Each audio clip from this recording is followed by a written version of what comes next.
Okay, isang mapagpalang araw muli sa inyo at bago ako bumati at magpasalamat ay gusto ko lang munang basahin ang isang magandang katanungan na kapupulutan din natin ng aral.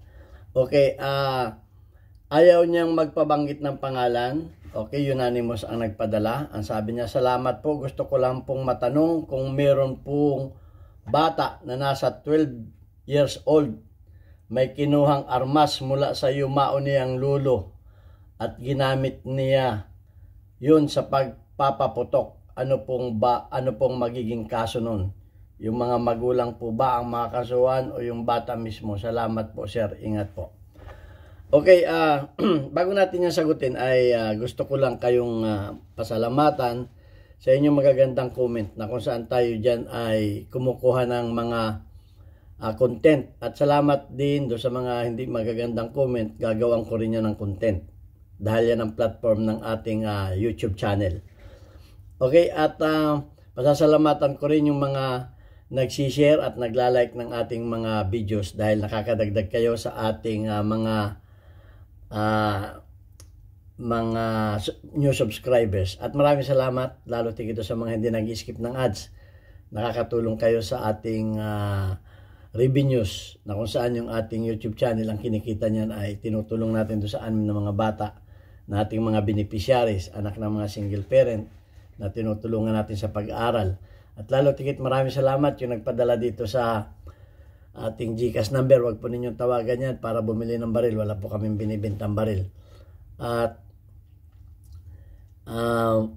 maraming salamat din dun sa mga nagpadala naman sa ating premiere video sa panguna ni Noy Peace America ng Virginia, USA.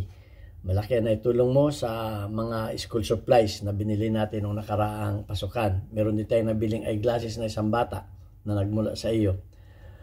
Okay, at ganyan din, maraming salamat kay Boy Omay, kay Jubil Platon ng Riyadh, Saudi Arabia. At sana may mga magpadala pa dito sa ating GCash number para sa ating mga beneficiaries. So, okay. Kung yung bata na 12 taon, kinuha yung armas ng yumao niyang lulo at ginamit niya yon sa pagpaputok, ano bang magiging kaso nun? Yung magulang po ba ang makakasuhan o yung bata mismo? Salamat po. Actually, ito yung tinatawag na patong-patong na kaso. Patong-patong na kaso to. Matindi ito, kaya ito iwasan ninyo. May video tayo na kung saan dapat yung mga yung mga may-ari ng baril na yumao ay kung lisensyado ay dapat isurrender natin. Ay ngayon, kung yan ay lisensyado at hindi ninyo sinurrender, may kaso kayo na illegal possession of firearms. At kung hindi naman yan lisensyado, may kaso rin kayong illegal possession of firearms. Alam nga naman kasuhan yung lulo ninyo ay wala na yon, patay na yon. Ang ngayon, ang makasuhan yan ay yung buhay, kung sino yung nagmamay-ari ng bahay, yung owner ng bahay, dahil doon, kung doon nakuha yung baril. Okay, so ngayon, meron din tayong batas na hindi pwedeng kasuhan ang mga minors. Alam naman natin yan. Alam naman natin na pag hindi pwedeng kasuhan ng minors. Mga 12 years old. Pero basahin natin ang batas para baka sabihin naman ninyo na nagdadadakdak na naman ako dito na wala naman tayong binabasang batas. Okay, ito na yung batas. In the Philippines, ito unang-una, ito ay kinuha ko sa Google. Kung hindi kayo naniniwala sa Google ay wala na ako doon dahil ito lamang ang tanging ebidensya ko na totoo yung aking sinasabi. Kasi hindi pwede tayong kamukha ng iba dyan nagko-comment. Wala namang binabasang batas. Okay, kahit sa balat ng comics. Dapat may binabasa tayo. Ito ay galing sa Google. Ang sabi dito, in the Philippines, if a child uses a firearms, the legal responsibility generally falls on the adult who owns or possession of firearms. Wala na nga yung nagmamay-ari ng baril Okay. Ang sabi dito ay, this is because Philippine law mandates that only individual 21 years old older. Ang pwede lang makasuhan ay yung 21 years old pataas. Yung 20 years old pababa, hindi pwedeng kasuhan. So ito yon. Who meet specific requirement and pass background check can own a firearms. At saka yun lamang ang pwedeng mag-own ng firearms. Furthermore, there are legal provisions related safe storage of firearms and failure to properly secure weapons can lead to legal repercussion if a child gains access on them. So makakasuhan kayo dito ng negligence, ang alam ko, dahil hindi ninyo na-store ng maayos yung inyong mga firearms. Okay, ang sabi dito, here's more details explanation. Age restriction. The law in the Philippines set a minimum age of 21 for owning firearms. O so yun lamang ang may karapatan na may-ari ng baril. Licensing and background check. Individual must undergo through background check and obtain license to own, possess firearms, LTAP from the Philippine National Police. So hindi kasama yun sa tanong. Safe storage ito. While not explicitly separate law, safe storage is implied through the requirements of responsible gun ownership and potential for negligence charges firearms if firearms are not stored securely.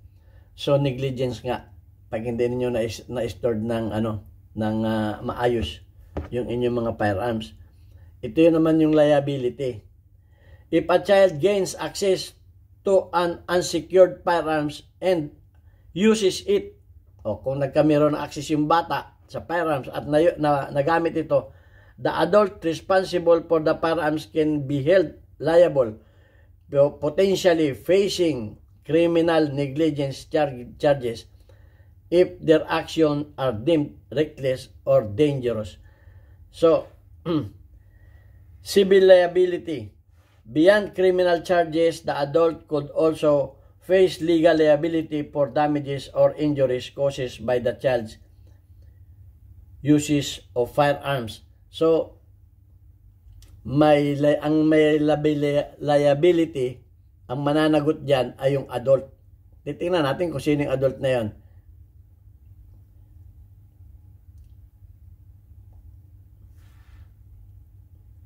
Ang sabi dito ay parental responsibility. Ito na ang mananagot.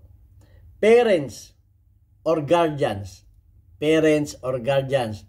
Kung sino man yung guardian ng bata, kung ang guardian niya yung tito niya, yung tita niya, o kapatid niyang nasa edad, yung guardian can also be held liable for the action of their children if they have been negligent preventing access to dangerous items of firearms.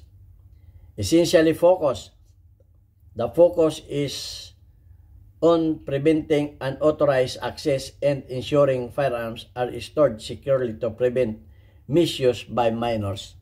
So ang mananagot niyan ay yung parents o yung guardian, kung sino man yan. Pero doon sa kaso na ito, hindi ko alam kung yung baril ay lisensyado ng lolo. Kung yung baril ng lolo ay lisensyado at namatay na yung lolo, bakit hindi ninyo yan isinurrender sa PNP para matransfer yung ownership? O may video na tayo niyan. Ay kung yan naman ay lisensyado at hindi naman ninyo ginawa ng legal action, ay yan ay magiging sigurado ko meron diyang illegal possession of firearms. Kung yung baril na yan ay napasa kamay ng PNP. At ang magkakaso lamang, ang pwede lamang magkaso sa inyo ay PNP. So pinakang maganda niyan, kumuha na kayo ng abogado. Hindi naman ako abogado kung para masabihin kung ano ang dapat ninyong gawin. Abogado na ang kailangan ninyo. Pag kayo ay nakaranas ng ganyan, wag naman, ay abogado ka kaagad ang inyong pupuntahan. Huwag kayong pumunta sa mga PNP.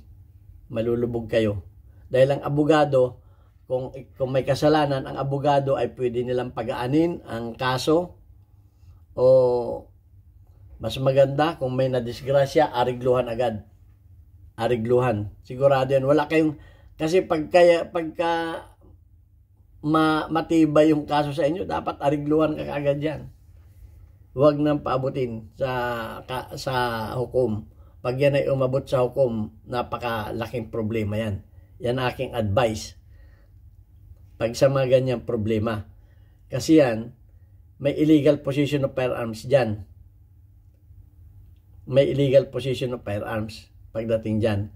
May negligence ka. May negligence ka, naharapin pa. Meron pang kaso doon sa civil liability. Ano yung civil liability? Yung babayaran mo kung ano yung babayaran yung mga naging damage, kung may naging damage yung bata.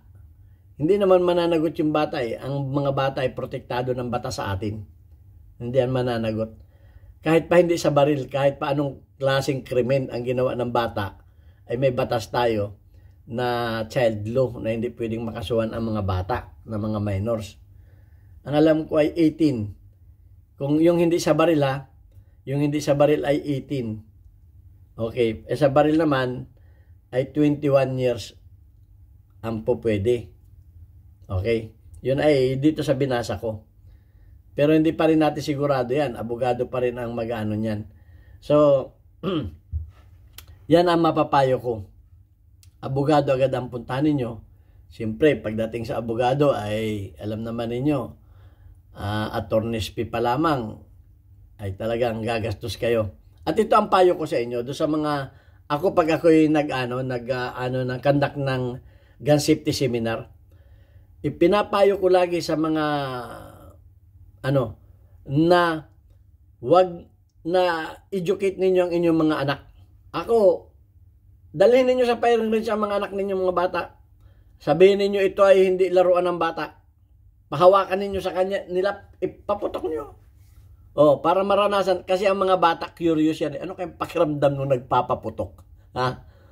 Para bang yung mga bata, yung mga bata na walang kamuang-muang, hahawakan niya yung kandila dahil hindi pa sila napapaso eh. Hawakan nila. Pero pag nabaramdaman nilang mainit, ilagay mo yung kamay nila doon, ayaw na.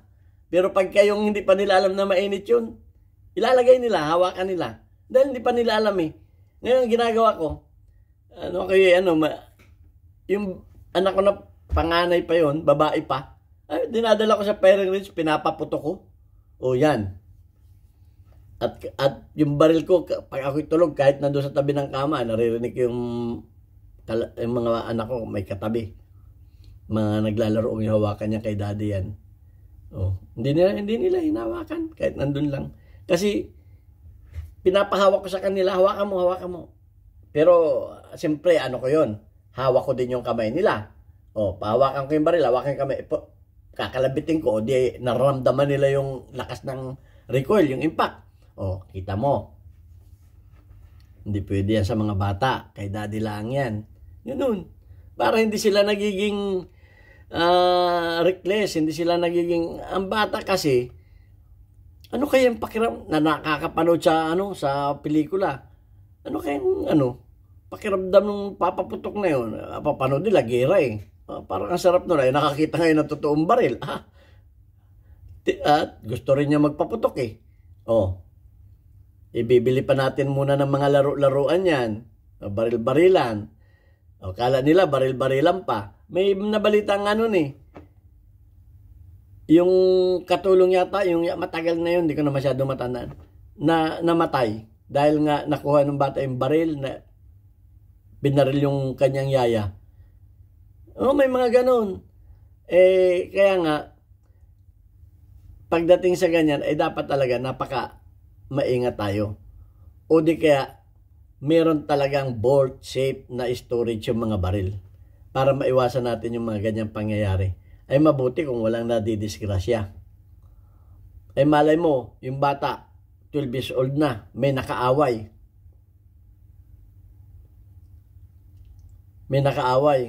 ay di nakadisgrasya, nagamit yung baril, ay ingat po tayo pagdating sa ganyan. Dahil ang mananagot dyan ay adult. Hindi naman pwedeng kasuhan yung bata. Kung sino yung guardian ng bata. Okay, siyempre yung parents, unang-una. Kung wala na magulang yan at ang guardian yan ay kung sino man ang guardian yan, sabi dito sa batas. So, yan, malinaw naman yung binasa natin, ha. Essentially, the focus is on preventing authorized access and ensuring firearms are stored securely to prevent misuse by minors. Yan talaga ang ano dyan. Ito, ulitin ko, parental responsibility. Parents or guardian can also held liable. Sila ang mananagot for the action of their children if they have been negligent in preventing access to dangerous items like firearms. Magulang ang mananagot. So, ano man ang kinahinatnan niyan, sana yan ay maayos ka kaagad. Kung may nadisgrasya yan, ariglo. Pinakamaganda dyan. Dahil yun din naman ang babagsakan yan eh. Yun din ang babagsakan yan. Yung gagastusin ninyo sa korte, ay ariglo na lang ninyo. Oo. Kasi, kukuha kayo ng abogado, ay ariglo na lang kung may nadisgrasya yan. Kung pwedeng arigluhin yung mga pulis, arigluhin din yung mga pulis. Mapapakiusapan din yan. Para, apakahirap po ng may kaso. Para kayong lalagnatin pag may hearing. Minsan, tuwi ka 2 buwan, buwan-buwan, may kaso ka, marathon hearing. Linggo-linggo, may hearing ka. Mahirap pong may kaso. So, dapat yan ay na-address agad ng maagap. So, dapat ito maging lesson ito sa ating lahat. Kaya maganda itong mga tanong na ganito. Okay, may nagsasabi, hindi naman tayo abogado. Babasahin ko lamang ang batas. At kung kinakailangan pumunta kayo sa abogado, pumunta kayo sa abogado. Kung hindi naman kaya ninyong himasin di himasin na lang ninyo. Arigluhin ka kaagad ninyo. Kung ayaw magpariglo, ay abogado na. Ang abogado ng mamamagitan. Ang abogado nandyan yan para pababain ang ating kaso o kasalanan. Magaling-galing ang abogado.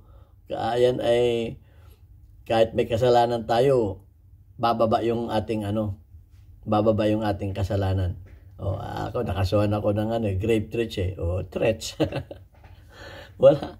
Walang kaya maganda rin yung napapag-usapan natin ito. Okay, bago tayo magtapos, yung mga taga Pinamalayan, shout out sa inyo, Pinamalayan Oriental Mindoro. Bisitahin naman ninyo yung aming Papa Burgers dyan. Mapapaburger kayo sa sarap. Sa pamunguna ng aking bunsong anak na si Elmer Jr. Nandyan yan sa Alvarez Street, Pinamalayan Oriental Mindoro. Katapatan lamang ng Pilot Elementary School. Maraming salamat sa inyo. God bless us all. Thank you very much. Bye-bye.